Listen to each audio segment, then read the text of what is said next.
पिछले करीब एक साल से इजराइल गाजा में हमास के खिलाफ जंग लड़ रहा है, लेकिन अब उसने पूरी तरह हिजबुल्लाह को निशाने पर ले लिया है।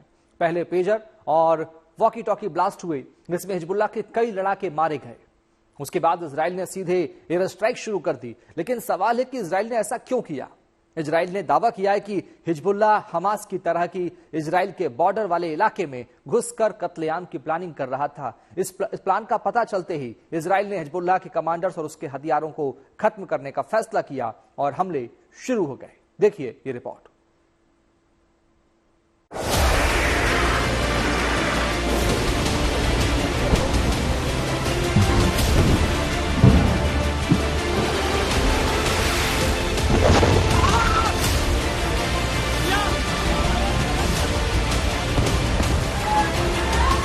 लेबनान पर ताबड़तोड़ हमला।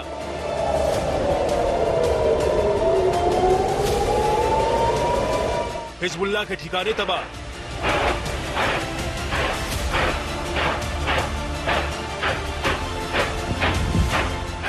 आखिर इजराइल ने क्यों किया ऐसा प्रहार?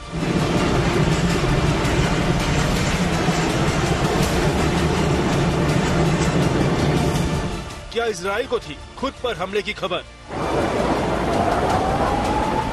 इजरायली सेना का दावा है कि हिजबुल्लाह इजराइल पर वैसा ही हमला करने वाला था जैसा हमास ने पिछले साल 7 अक्टूबर को किया था। पिछले साल हमास ने इजराइल में हमला करके कत्लेआम किया था। इजरायली नागरिकों को बंधक बनाया था। इजराइल का दावा है कि हिजबुल्लाह के आतंकी भी उसी तरह उत्तरी इजराइल में घुसपैठ करके नरसंहार करने वाले थे। मगर इजराइल को हिजबुल्लाह के प्लान की भनक लग गई और इससे पहले कि हिजबुल्लाह कुछ कर पाता, इजराइल ने जबरदस्त हमला किया। हिजबुल्लाह के ठिकानों और हथियारों को तबाह कर दिया, उसके लड़ाकों और कमांडरों का सफाया कर दिया। Hezbollah has been planning to do in northern Israel what Hamas did in southern Israel on October 7th. Invade Israel, infiltrate civilian communities, and massacre innocent civilians. To achieve this goal, Hezbollah drew up a plan. They called it Conquer the Galilee. On Friday, the IDF conducted a precise strike based on intelligence on Ibrahim Akil, the architect of this plan, and other senior Radwan force commanders in Beirut. Israeli सेना का दावा है कि इस हमले को लेकर पूरी प्लानिंग की गई थी और उसे अंजाम देने के लिए शुक्रवार को बैठक हुई थी। हिजबुल्लाह के आतंकियों के टारगेट पर उत्तरी इजराइल का गैलीली इलाका था। हिजबुल्लाह के आतंकियों ने ताबड़तोड़ हमला कर इजरायली सीमा के करीब बसे गांव में घुसपैठ का प्लान बनाया था। हमले की जिम्मेदारी हिजबुल्लाह के रादवा फोर्स के आतंकियों को सौंपी गई थी। उनसे ये कहा गया था कि वो हमास के आतंकियों की तरह घुसपैठ के बाद इजरायली नागरिकों का कत्लेआम करे, नागरिकों को अगवा करे और पूरे हमले का मास्टरमाइंड इब्राहिम अकील था। ये वही आतंकी है जो शुक्रवार को इजरायली हमले में मारा गया। हमास ने जिस तरह दक्षिणी इजराइल के सीमावर्ती गांवों को निशाना बनाया था, उसी तरह हिजबुल्लाह के निशाने पर उत्तरी इजराइल के गांव थे। इनमें से एक गांव मिसगांव एम लेबनानी सीमा से महज 250 मीटर दूर है। वहीं दूसरा गांव मेतुला सीमा से 350 मीटर की दूरी पर है। अगर हिजबुल्लाह के आतंकी बड़ी संख्या में इजरायली सीमा पर हमला करते तो उनके लिए इन गांवों तक मिनटों में पहुंचना कोई बड़ी बात नहीं थी। लेकिन इजराइल ने चंद मीटर की दूरी पर मौजूद इस खतरे को पहले ही भांप लिया और प्लान बना रहे हिजबुल्लाह के लड़ाकों और कमांडरों को बमबारी करके मार गिराया। अभी हालत यह है कि लेबनान में इजराइल की दहशत है। हमलों से हिजबुल्लाह कांप उठा है।